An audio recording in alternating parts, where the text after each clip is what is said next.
Terus fokus satu titik, hanya itu, titik itu.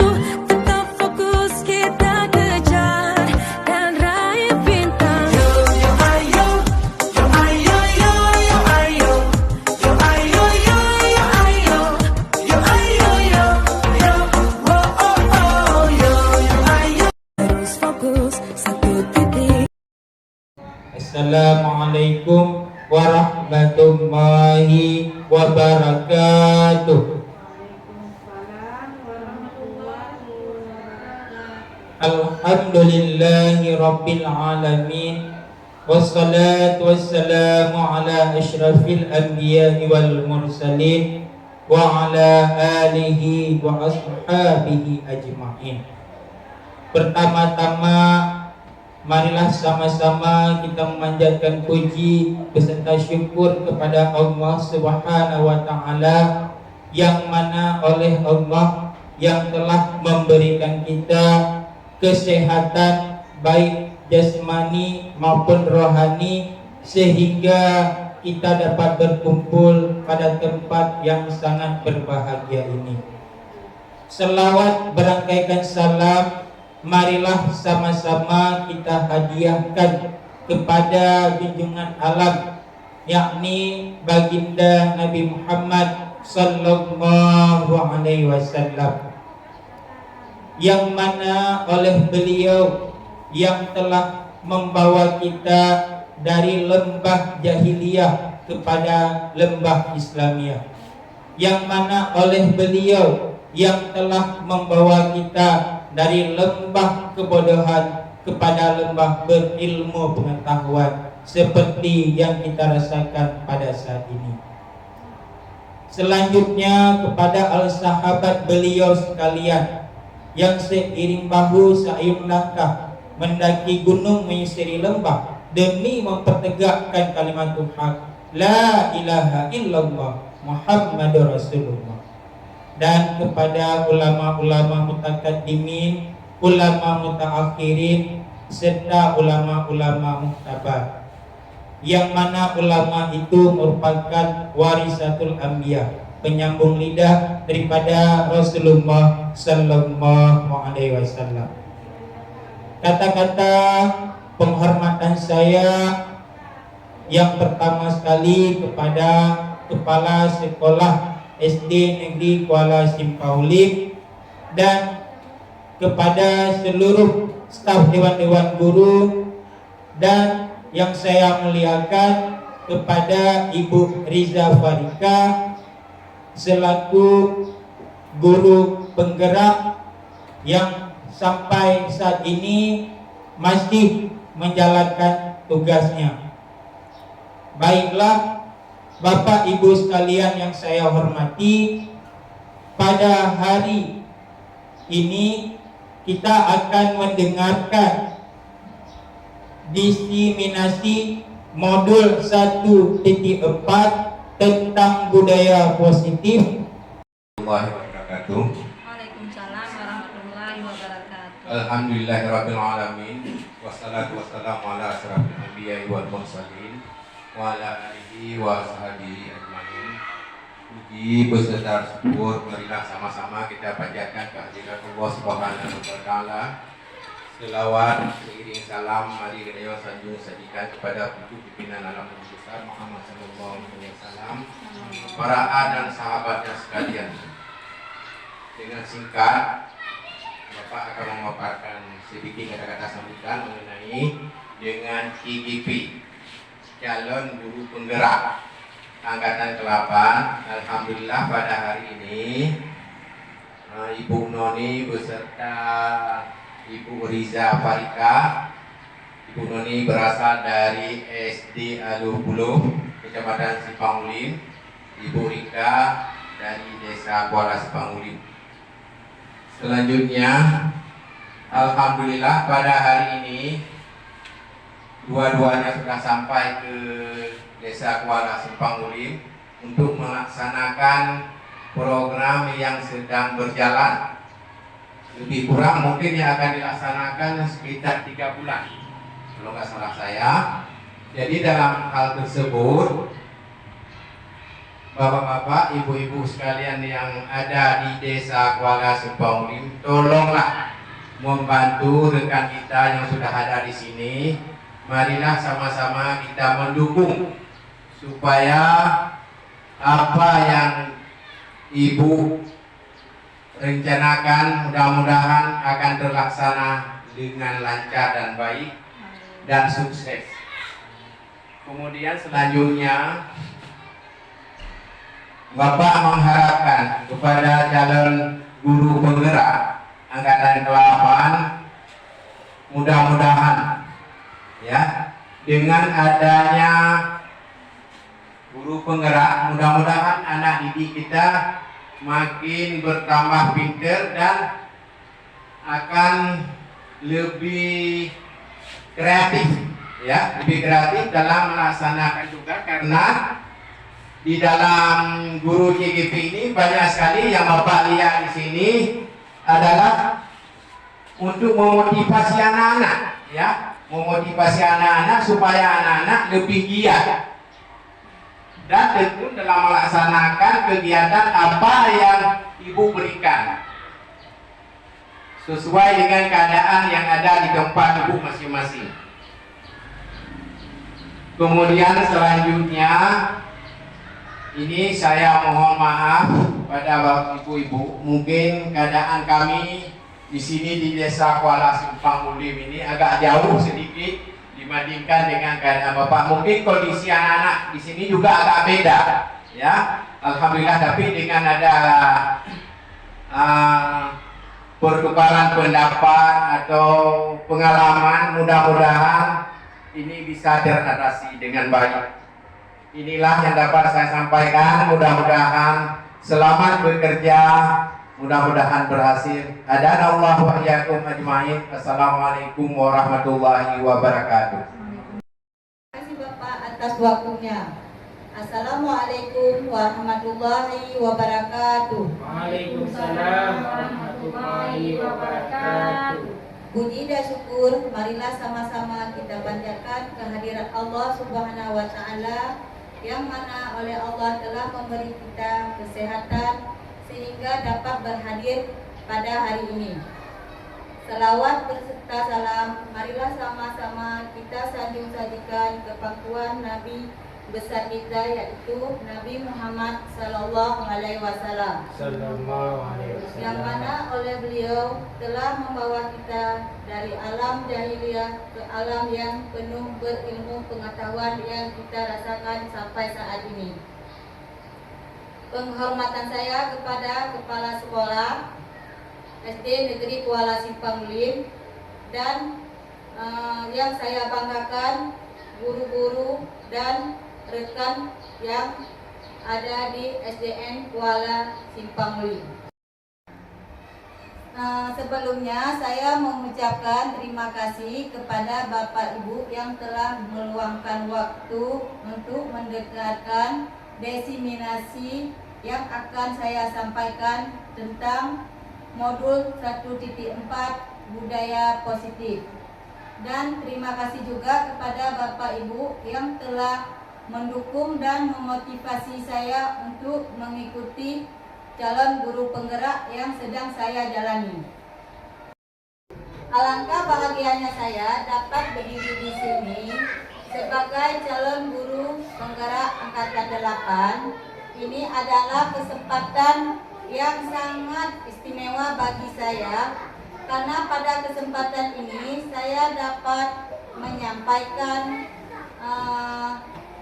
ilmu dan hal-hal baru yang saya dapatkan dalam saya mengikuti aktivitas sebagai calon guru penggerak. Hari ini saya ingin berbagi dengan Bapak Ibu yang ada di SD Negeri Kuala Simpang Lim tentang budaya positif. Sebelumnya, untuk membangun budaya positif, kita perlu memetakan kekuatan diri untuk membangun budaya positif mandiri. Lalu kita membuat visi budaya positif, didefinisikan, lalu kita laksanakan dan kita tanamkan. Selanjutnya ada kebutuhan dasar manusia serta 5 posisi kontrol kita sebagai guru, mana yang baik untuk kita dan mana yang baik untuk siswa kita di sekolah. Selanjutnya kita akan membuat kesepakatan kelas. Budaya positif adalah perwujudan dari nilai-nilai atau keyakinan universal yang diterapkan di sekolah Bapak Ibu. Nah, di dalam budaya positif ada disiplin positif.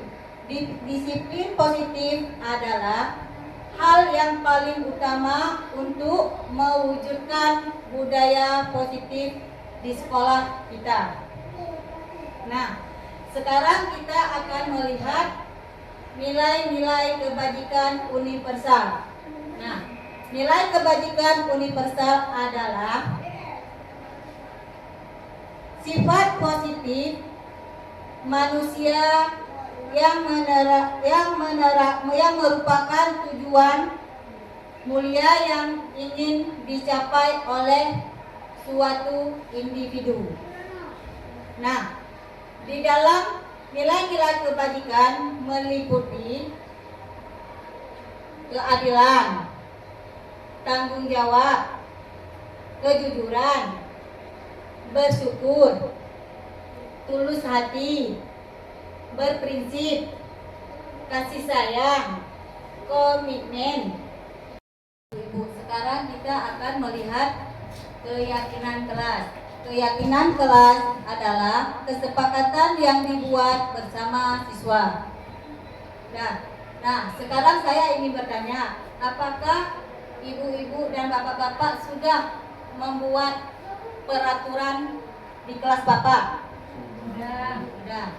Apa saja yang Bapak Ibu buat peraturan di kelas Bapak? Siswa tidak boleh masuk terlambat. Siswa tidak boleh masuk terlambat. Lagi? Tidak ada keributan di dalam kelas. Tidak ada keributan di dalam kelas. Nah, setelah Bapak membuat peraturan tersebut, apakah siswa atau murid-murid Bapak mendengar peraturan yang Bapak buat? Ada yang mendengar, ada yang tidak. Ada yang mendengar, ada yang tidak. Misalnya, setelah Bapak buat, jangan ada keributan di dalam kelas. Apakah siswa Bapak Ibu masih ada yang ribut di dalam kelas? Masih. Nah, sekarang kita melihat bahwa peraturan yang kita buat itu adalah peraturan yang dibuat dari sebelah pihak. Misalnya, kita sebagai guru yang membuat peraturan tersebut. Nah, sekarang kita akan mencoba merubahnya, membuat sebagai keyakinan kelas. Keyakinan kelas ini kita ajak siswa kita untuk berdiskusi tentang keyakinan yang akan kita buat di dalam kelas kita. Misalnya kita tanya sama si anak, nah, bagaimana impian anak-anak untuk mewujudkan keyakinan kelas kalian? Nah, setelah itu anak-anak akan menjawab semua unek-unek yang ada di dalam hati mereka. Misalnya mereka membuat, Bu, datang tepat waktu. Bu, menghargai teman. Misalnya, setelah itu kita menulis, setelah kita suruh anak-anak untuk menulis apa yang ada unek-unek di dalam hati mereka, lalu kita tempelkan di papan tulis. Setelah itu kita menyuruh peserta didik kita untuk membaca apa yang telah mereka tuliskan. Setelah itu kita sebagai guru melihat apa yang sudah mereka tuliskan dan kalimat yang mereka tuliskan itu kita ubah menjadi kalimat positif. Karena di dalam keyakinan kelas tidak boleh ada kata tidak. Misalnya tadi kan tidak boleh ada keributan di dalam kelas. Kita ubah menjadi kalimat positif. Gimana Bapak kita mengubahnya? Kalimat tersebut menjadi kalimat positif. Menjaga ketertiban di dalam kelas. Bisa Bapak?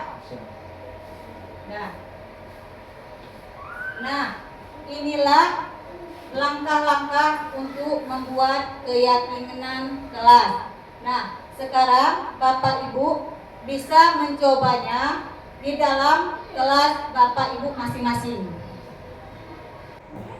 Nah, Bapak Ibu, saya sudah membuat keyakinan kelas di kelas 5.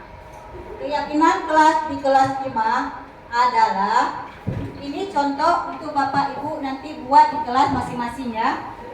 Bisa Bapak buat lain selain contohnya tidak sama yang seperti saya, karena kan kelas kita kan berbeda-beda, murid kita kan berbeda-beda karakternya. Nah, ini contoh yang ada di kelas saya yang saya buat waktu pertama masuk sekolah. Nah, keyakinan kelas 5 SDN Kuala Simpang Ulin. Yang pertama, berdoa sebelum dan sesudah pembelajaran. Yang kedua, hadir ke sekolah tepat waktu. Yang keempat, menjaga kebersihan kelas dan lingkungan sekolah. Yang keempat, menghargai dengan guru dan sesama teman. Yang kelima, tertib di saat pembelajaran. Yang keenam, menerapkan budaya 5S. Selanjutnya, meletakkan buku pada tempatnya. Yang terakhir, menahan makan minum di saat jam pelajaran. Nah, Bapak Ibu, ini semua sudah saya ubah menjadi kalimat positif. Inilah contoh keyakinan yang sudah saya buat. Maka di antara Bapak Ibu yang ingin menanyakan keyakinan kelas 5. Di situ ada ibu menjelaskan tentang menerapkan budaya 5S. Apa yang maksud dengan 5S itu? Ya, terima kasih Bapak. Ada yang bisa menjawab apa itu budaya 5S? Ibu Cuanina, karena pun bisa menjawab. Insya Allah saya akan menjawab pertanyaan dari Bapak, yaitu poin yang keenam, yaitu menerapkan budaya 5S. Salah satunya yaitu yang pertama salam, yang kedua sapa, yang ketiga senyum, yang keempat santun, dan yang kelima sopan. Itu aja. Mungkin ada yang ditambahkan. Ya Pak, itulah budaya budaya 5S Bapak. Nah ibu-ibu, bapak-bapak, sekarang kita akan melanjutkan kebutuhan dasar manusia. Kebutuhan dasar manusia merupakan hal yang harus terlebih dahulu terpenuhi agar manusia dapat bertahan hidup dan melanjutkan hidupnya. Yang pertama adalah kebutuhan dasar bertahan hidup. Nah, apa itu kebutuhan dasar bertahan hidup? Ya, berarti kita harus makan, bukan makan untuk hidup, Pak kan? Nah, tapi yang selama ini kita dengar kebanyakan makan untuk hidup. Nah, ini bukan makan untuk hidup, Pak, tapi untuk bertahan hidup kita perlu makan. Nah, yang kedua berarti kebutuhan dasarnya adalah kebutuhan kasih sayang, Pak.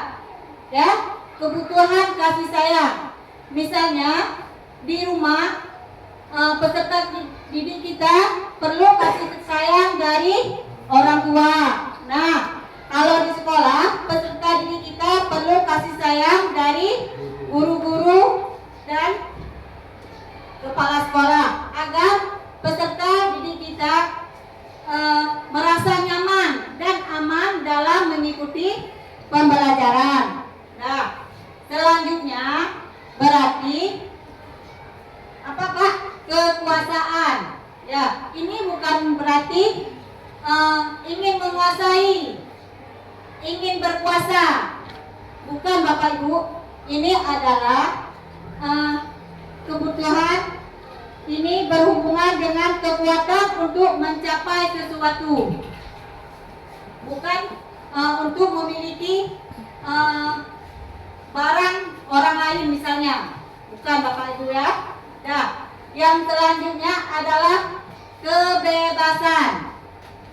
Nah, sekarang kan kita sering melihat kebebasan. Bukan artinya bebas itu bebas nggak sekolah, bebas kemana misalnya lari-lari di dalam kelas. Bukan, Bapak Ibu ya. Ini kebebasan anak untuk misalnya keinginan dia untuk berbuat sesuatu yang dia inginkan, Bapak Ibu. Bukan misalnya kita, oh ini boleh bebas nggak sekolah, bebas keluar masuk kelas selama jam pelajaran. Bukan itu ya, Bapak Ibu. Ini artinya berarti kebebasan apa yang ingin anak tampilkan, apa yang ingin anak perbuat, apa yang ingin anak perbuat, apa yang dia sukai misalnya. Nah, selanjutnya adalah kesenangan. Nah, sekarang kan anak-anak kita kan misalnya kalau sedang bermain itu orang paling senang anak-anak kita kan, anak-anak murid kita. Jadi misalnya kita melarang dia untuk anak-anak itu untuk bermain, maka anak-anak itu akan hilang moodnya, ya kan Bapak Ibu? Nah, sekarang misalnya kita melihat anak itu kesenangannya apa? Misalnya kita membuat game di kelas, membuat kuis di kelas, membuat ice breaking di kelas, kan? Supaya timbul kesenangan di dalam hati anak-anak itu, maka minat belajarnya pun semakin bertambah. Nah, itulah yang kita lihat dari kebutuhan dasar manusia. Sekarang kita akan melihat video. Video ini mencontohkan 5 posisi kontrol yang digunakan oleh seorang guru untuk peserta didiknya. Salam bahagia Ibu dan Bapak guru hebat. Dalam penerapan disiplin positif restitusi, salah satu program yang dikembangkan adalah 5 posisi kontrol. 5 posisi kontrol dalam restitusi adalah proses perjalanan seorang pendidik agar dapat mengenali dirinya. Pada video kali ini, kita akan membahas tentang 5 posisi kontrol yang dikembangkan oleh Diane Gossen dan contoh penerapannya.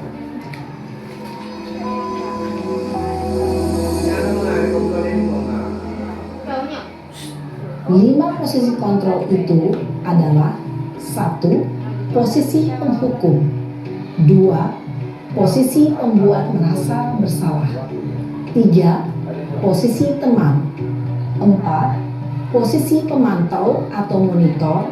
Dan 5. Posisi manajer. Untuk lebih memahami kelima posisi tersebut, mari kita saksikan kasus Naren yang terlambat hadir 20 menit di sekolah dan melihat bagaimana kelima posisi kontrol dalam menghadapi masalah tersebut.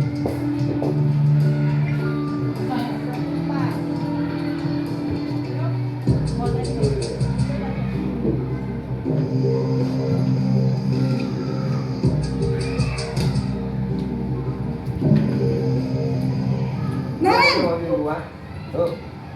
sini kamu. Selamat pagi, Bu. Selalu terlambat. Kamu deh, pasti terlambat. Maaf Bu, saya Apa? Apa coba? Alasan kamu apa lagi? Kapan sih kamu tidak terlambat? Malas sekali ya kamu jadi anak. saya Dasar pemalas. Gak kapok-kapok sih kamu. Sudah berapa kali terlambat? Sana, kamu keliling lapangan basket 2 kali. kenapa saya harus keliling lapangan basket Bu? Kenapa? Kamu melawan ibu? Berani-beraninya jawab. Sudah terlambat, masih berani jawab pula. Sekarang, keliling lapangan basket 5 kali sekalian. Biar kapok. Cepat, pergi sana ke lapangan basket. Posisi penghukum biasanya berbicara dengan nada tinggi, menghardik, menunjuk-nunjuk, menyakiti, dan menyindir. Hukuman bisa berupa fisik maupun psikis. Ibu dan bapak guru hebat. Dampak yang terjadi pada murid ketika guru berada pada posisi penghukum adalah murid cenderung akan memberontak, bahkan menyimpan dendam.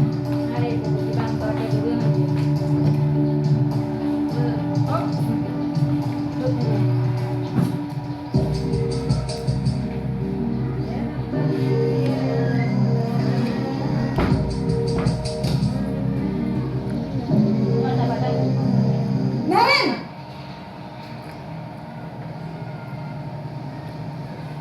Selamat pagi Bu. Naren. Kamu kenapa terlambat lagi, nak? Ya Tuhan, Naren. Kamu senang ya bikin ibu susah ya?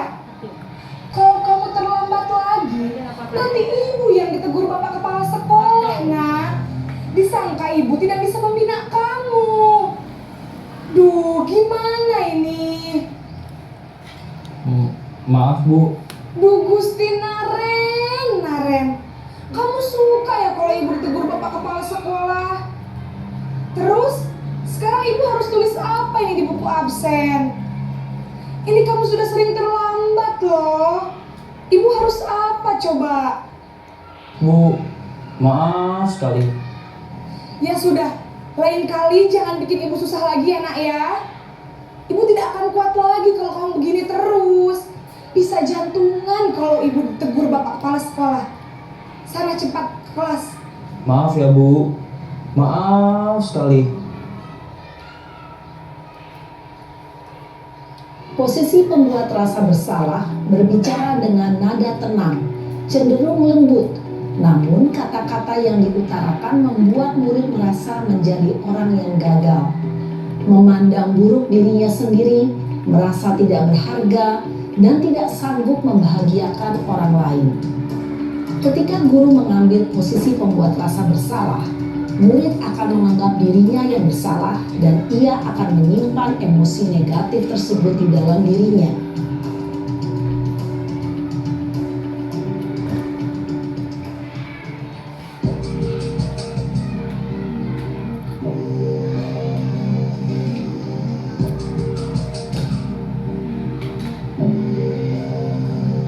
Naren,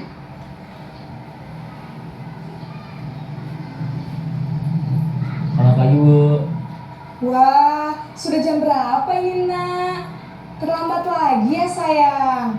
Iya Bu, habis ibu saya lupa bangunkan saya Bu. Kamu malah menyalahkan ibu kamu. Kamu bukannya anak yang larinya paling kencang. Kok terlambat sih? Iya Bu, saya memang terlambat bangun tadi. Jadi biarpun saya lari kencang, tetap gak kekejar Bu. Ya sudah sana. Nanti lain kali larinya lebih kencang lagi ya. Biar gak terlambat lagi. Bikin seneng ibu. Demi ibu. Bisa kan? Bisa lah Bu. Ya sudah sana masuk kelas. Ibu beresin urusan absen kamu. Kamu ini ada-ada saja. Hai Dewi. Dalam posisi teman, guru berbicara dengan nada suara ramah, akrab, cenderung bersenda gurau untuk menjaga suasana tetap santai. Murid akan merasa senang, aman, dan akrab dengan guru. Identitas yang tercipta adalah identitas sukses atau berhasil. Namun, perlu diingat, karena ini masih dorongan eksternal, maka ada faktor ketergantungan dari murid kepada orang tertentu. Di sini, guru absennya, sehingga di lain waktu, murid bisa berperilaku baik, namun hanya kepada orang-orang tertentu saja.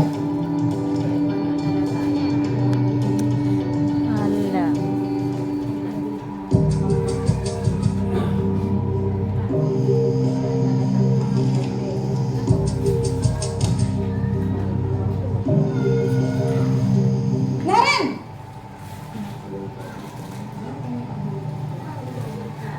Selamat pagi, Bu. Naren, apa peraturan sekolah kita tentang jam berapa kita harus masuk sekolah, nak? Kita harus di sekolah jam 7, Bu. Iya betul, sekarang sudah jam 7.20. Naren sudah tahu konsekuensinya jika terlambat hadir. Paham, Bu. Saya harus tinggal kelas pas jam istirahat selama 20 menit. Iya benar, konsekuensinya demikian.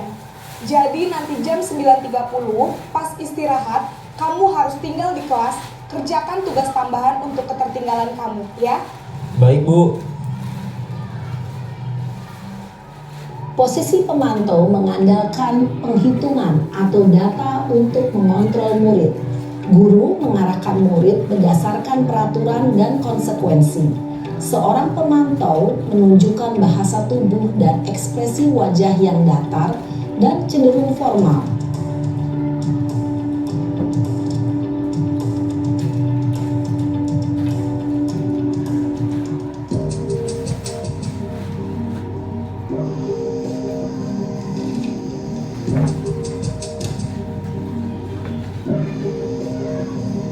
Naren!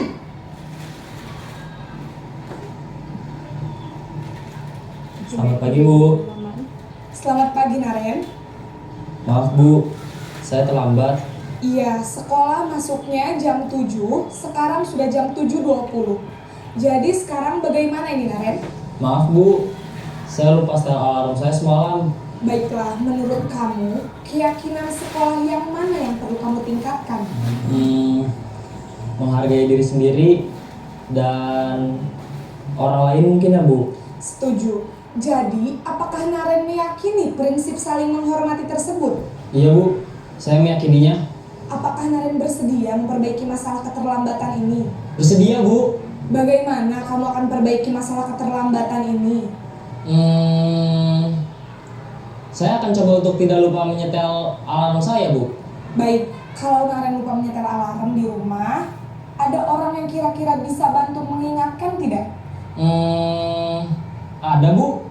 Kakak saya, Kak Emma. Ada lagi selain Kak Emma? Selain Kak Emma, ada ibu saya. Baik, jadi yang mengingatkan Naren adalah Kak Emma dan ibu kamu ya? Kira-kira akan mulai setel alarm kapan nih, Naren?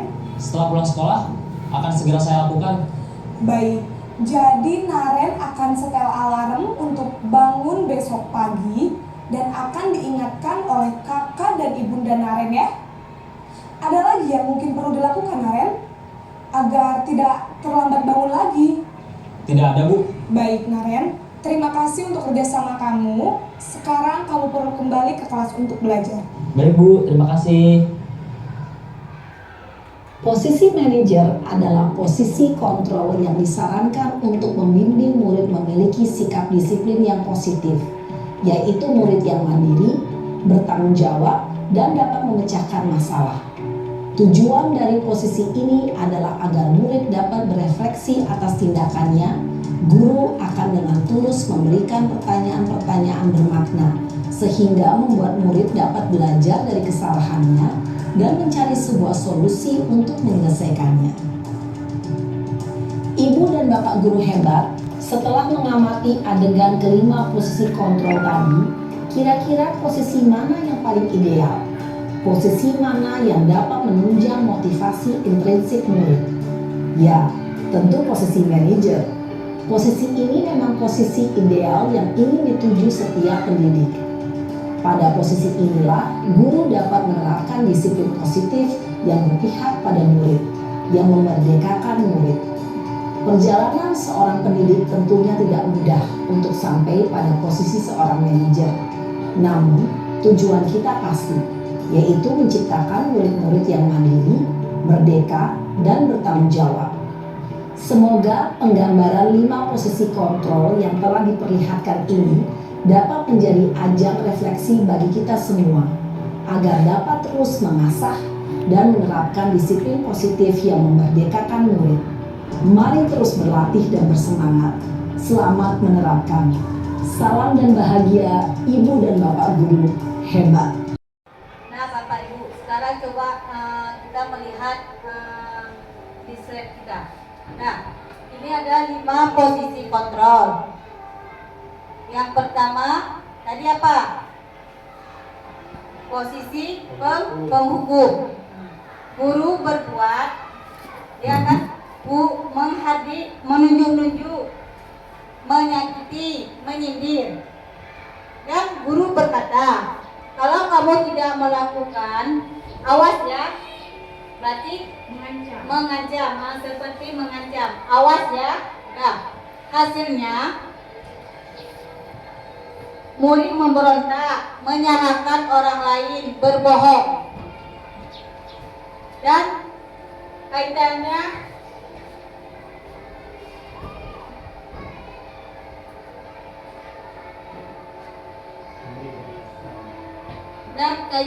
dengan dunia berkualitas adalah murid meletakkan guru itu di luar dunia berkualitas. Misalnya murid dendam sama guru karena dia telah diberi hukuman oleh guru tersebut. Murid berkata, biarkan saja, nanti juga marah-marahnya hilang. Nah,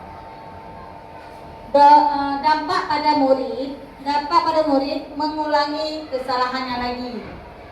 Kan dia dalam pikiran dia begini, Allah, udah kita berbuat salah, yang ada kan hukuman, besok kita buat lagi. Paling guru kita cuma menyuruh kita membuang sampah misalnya. Nah, habis itu nomor 2, pembuat orang bersalah. Nah, guru berceramah dan mengatakan seharusnya ibu kecewa. Guru berkata, kamu sudah tahu ibu lelah sekali mengatakannya. Nah, hasilnya murid menyembunyikan, menyangkal, berbohong. Kaitannya dengan dunia berkualitas adalah murid meletakkan guru di dalam dunia berkualitas. Murid berkata, maafkan saya Bu. Dampak pada murid merasa rendah hati. Murid merasa rendah hati. Nah, yang nomor 3, posisi kontrol sebagai teman. Guru membuatkan alasan-alasan untuk muridnya. Nah, guru kan membuat alasan untuk muridnya seperti ya udah nak, kalau besok jangan terlambat lagi. Pokoknya guru itu seperti membela kesalahan yang dibuat oleh muridnya. Nah, guru berkata, ayolah lakukan demi ibu. Masa kamu tidak mau? Ingat tidak ibu pernah bantu? Nah, habis itu hasilnya ketergantungan. Si murid ini ketergantungan sama guru yang membela dia. Dan kaitannya dengan kualitas berkualitas adalah murid meletakkan guru sebagai orang yang sangat penting dunia berkualitas. Murid berkata, saya pikir bapak ibu teman saya, ternyata begitu. Nah, misalnya si murid membuat kesalahan, kita misalnya membela si murid tersebut, dan suatu saat kita tidak lagi membela si murid itu akan kecewa dia. Nah, dampak pada murid adalah lemah, tidak mandiri dan tergantung. Nah, yang selanjutnya posisi kontrol sebagai pemantau. Ya, guru berbuat, menghitung dan mengukur. Guru cuma memantau kesalahan yang dilakukan oleh murid. Dan guru berkata, apa peraturannya? Guru cuma berkata tadi, apa peraturannya? Apa yang sudah dilanggar oleh murid? Hasilnya menyesuaikan diri bila diawasi. Kaitannya dengan dunia berkualitas adalah murid meletakkan guru, peraturan dan hukum di dunia berkualitas. Murid berkata, berapa banyak bintang yang saya harus peroleh? Berapa halaman yang harus saya tulis? Dan dampak pada murid menitik beratkan pada sanksi atau hadiah untuk dirinya. Nah, sebagai pemantau, misalnya anak-anak membuat kebajikan, misalnya anak-anak yang dia perlukan itu adalah penghargaan dari guru. Setelah mendapat penghargaan,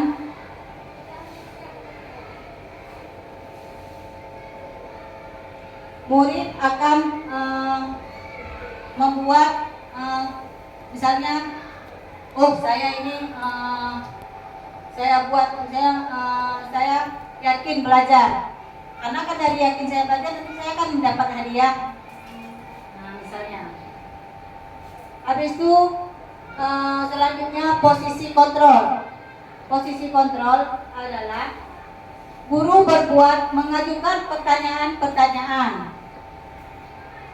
Guru berkata, apa yang kita yakini, apa yang bisa kamu kerjakan untuk memperbaiki masalah ini. Hasilnya menguatkan pribadi si anak. Misalnya si anak membuat kesalahan.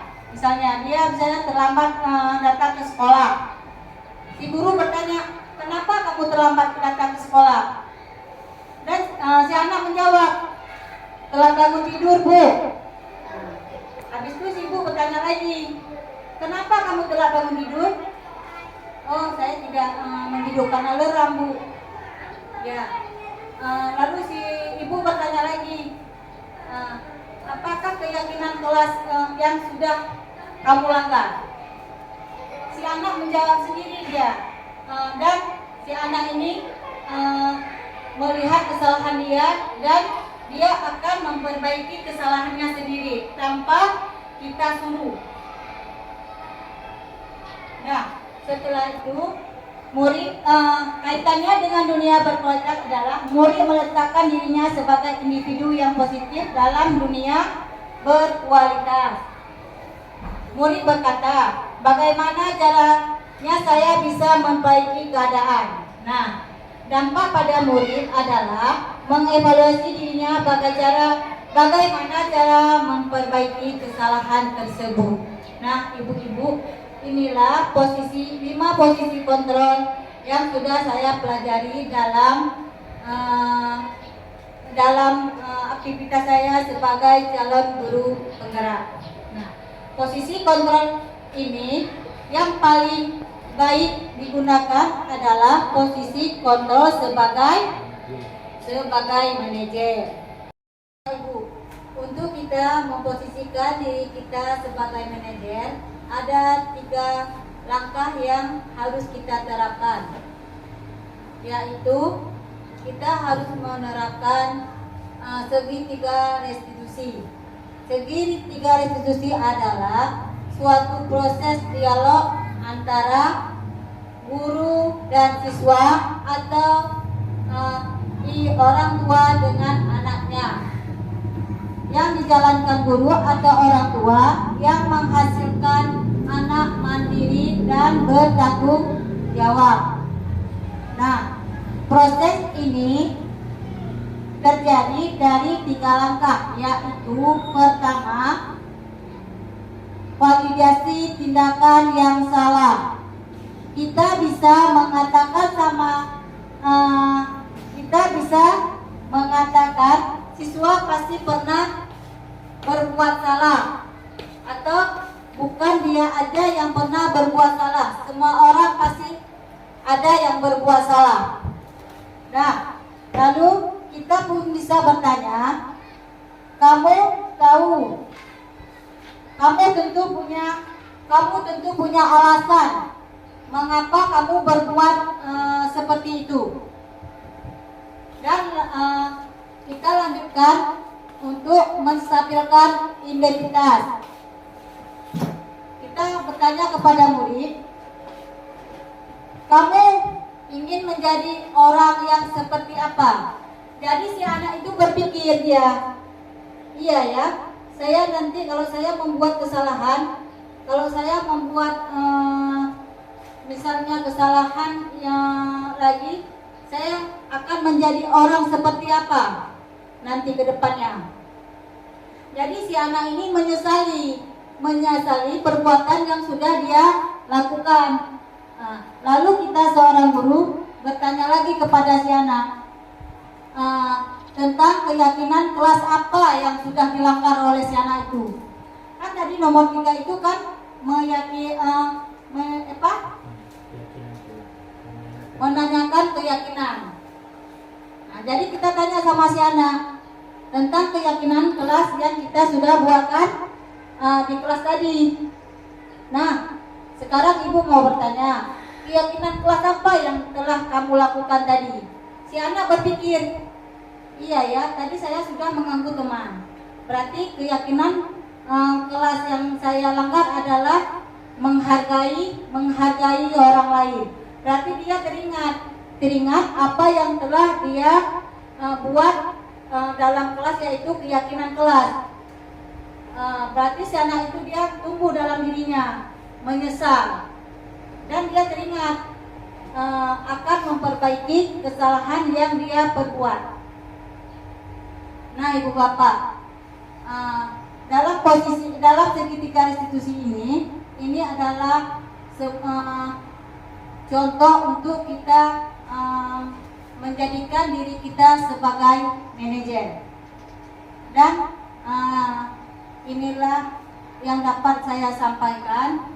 Semoga teman-teman atau guru-guru yang ada di sini dapat mengambilkan untuk contoh pembelajaran yang Bapak buat di dalam kelas Bapak masing-masing.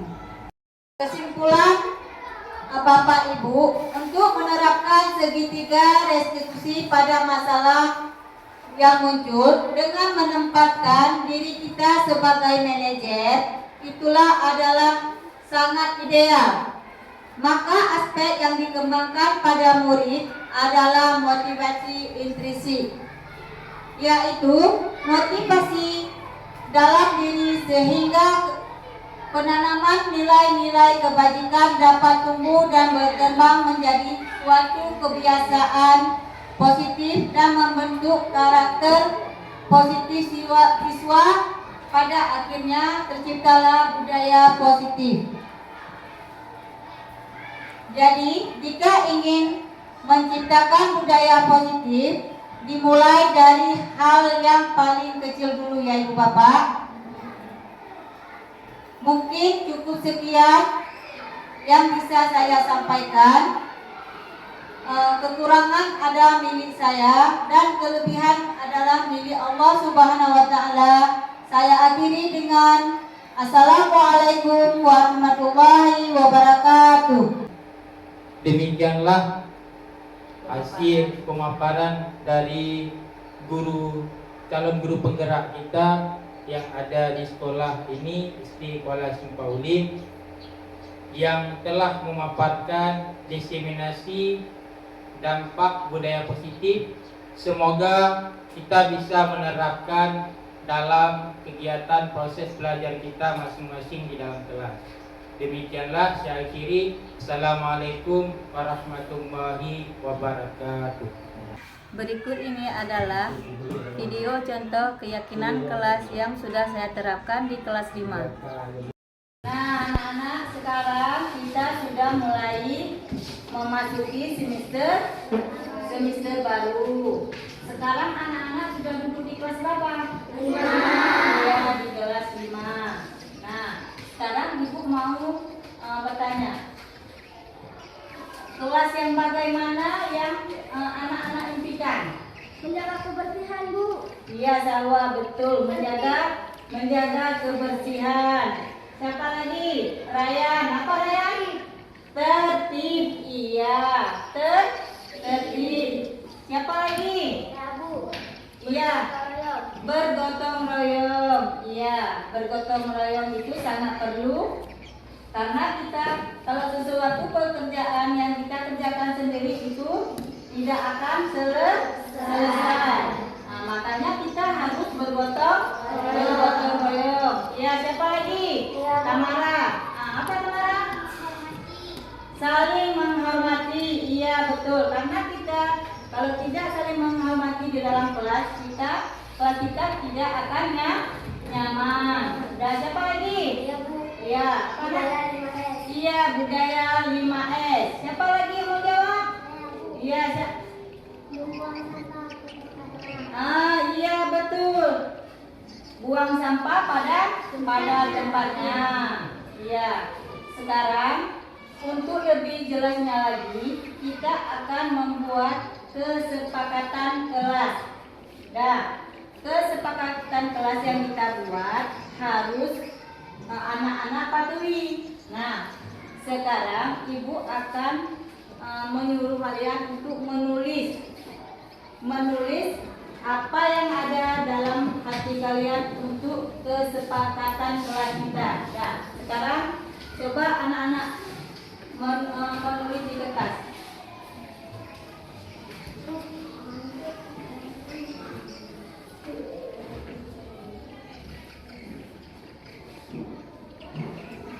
Anak-anak menulis satu kalimat untuk kesepakatan kelas kita.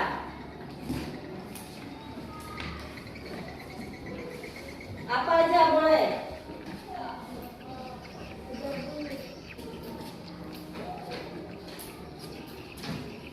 Udah? Nah, siapa yang udah selesai tempelkan ke papan tulis? Antri.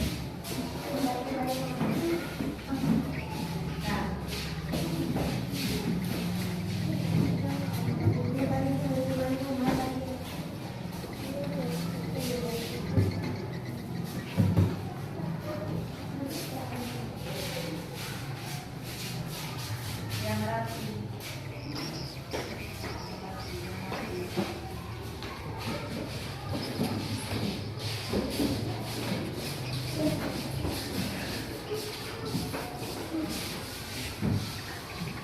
Nah, yang kamu mau dibuat.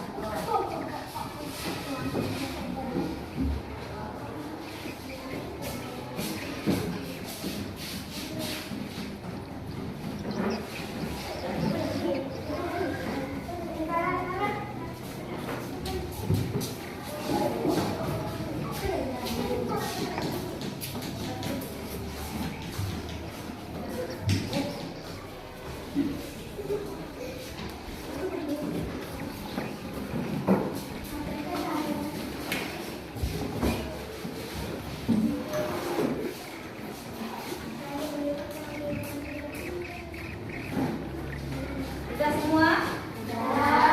Sudah semua.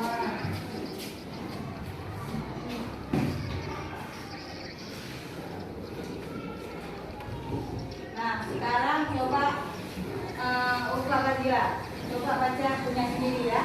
Yang Ulfa tulis. Iya, Ulfa menulis menghargai teman. Kata balik tempatnya. Menghargai teman. Nah, kita berarti harus menghargai teman. Dah. Coba Askar. Tidak boleh makan di kelas. Ya, tidak boleh makan di kelas. Berarti kita tidak boleh makan di kelas selama pembelajaran berlangsung. Coba Ryan. Apa yang Ryan tulis? Budaya 5S. Nah, Ibu mau bertanya, apa itu budaya 5S? Coba. Salam, sabar, santun,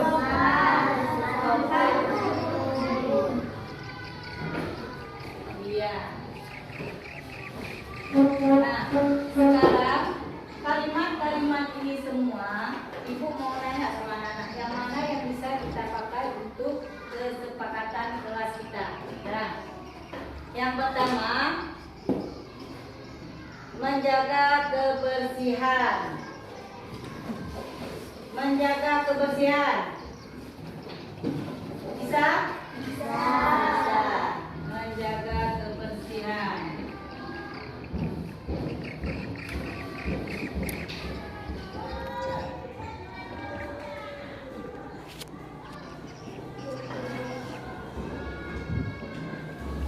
Menjaga kebersihan. Dah.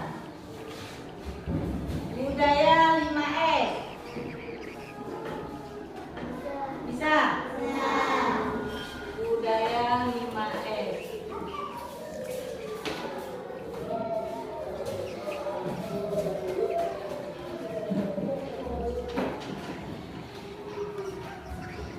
Nah, apa lagi?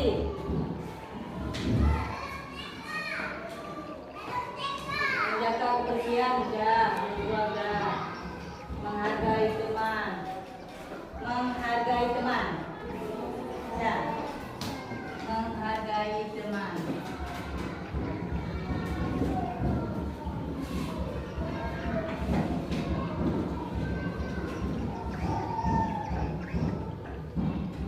Menghargai teman. Apa lagi?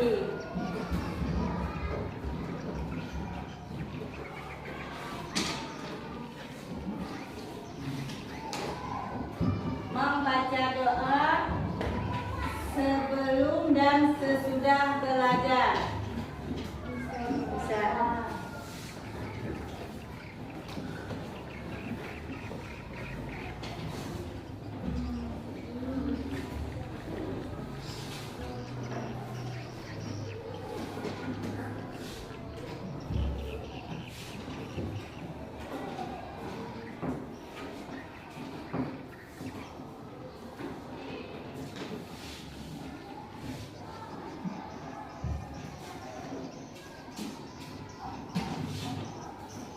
Dan sesudah belajar.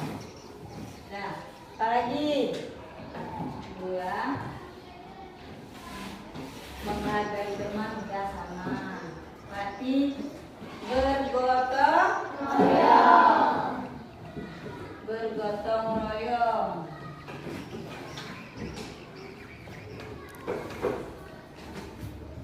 Bergotong royong menjaga kebersihan juga. Meletakkan benda di tempatnya. Bisa? Bisa. Meletakkan benda di tempatnya.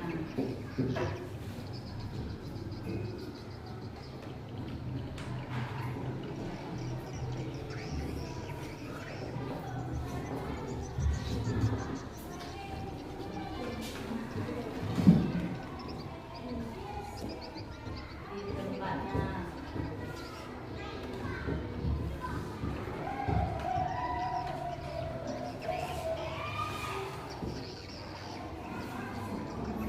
Berarti tidak boleh makan di kelas.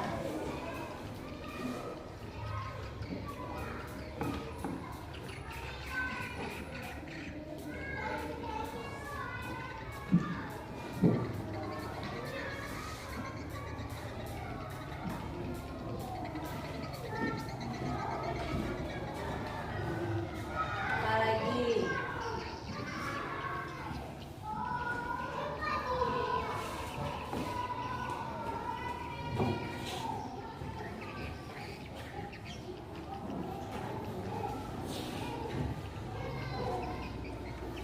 Datang tepat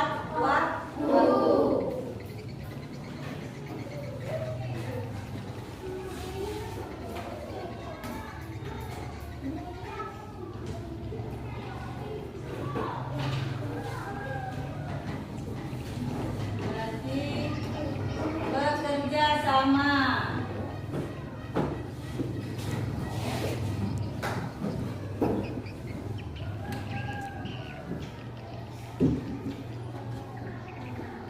Apa lagi?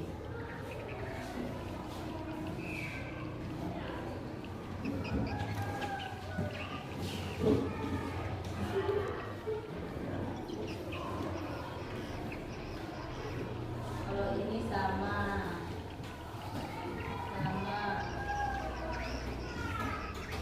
Tertib dalam mengikuti pembelajaran.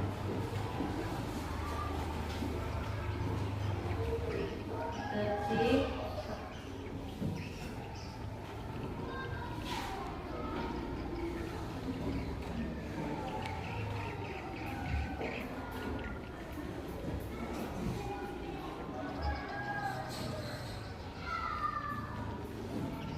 pembelajaran. 10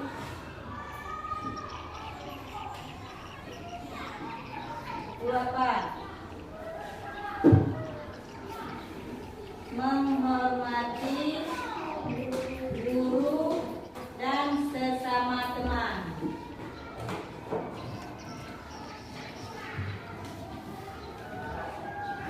Menghormati guru. Nah, berarti ada 10 kesepakatan kelas kita. Ini nanti kita ubah menjadi kalimat positif, karena dalam keyakinan kelas tidak boleh ada kata tidak. Nanti kita buat ke dalam kalimat positif.